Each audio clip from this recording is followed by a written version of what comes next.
For 30 years, one man made Spain weep over a life he never lived. Enrique Marco was everywhere. He addressed the Spanish parliament. He stood at Auschwitz and cried. He led the National Association of Holocaust Survivors and gave hundreds of speeches about the horrors he witnessed inside Flossenbürg concentration camp. He was the face of Holocaust memory in Spain. Every word of it was a lie. In 2005, historian Benito Bermeo started digging through wartime records. What he found was devastating. Marco had never been imprisoned.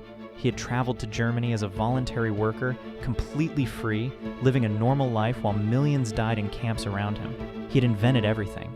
But when the truth came out, Marco didn't collapse. He didn't apologize. He argued that his lies had served a true cause, that the emotion was real, even if he wasn't. He kept defending himself well into his 90s, when a court finally convicted him. The speeches were fake.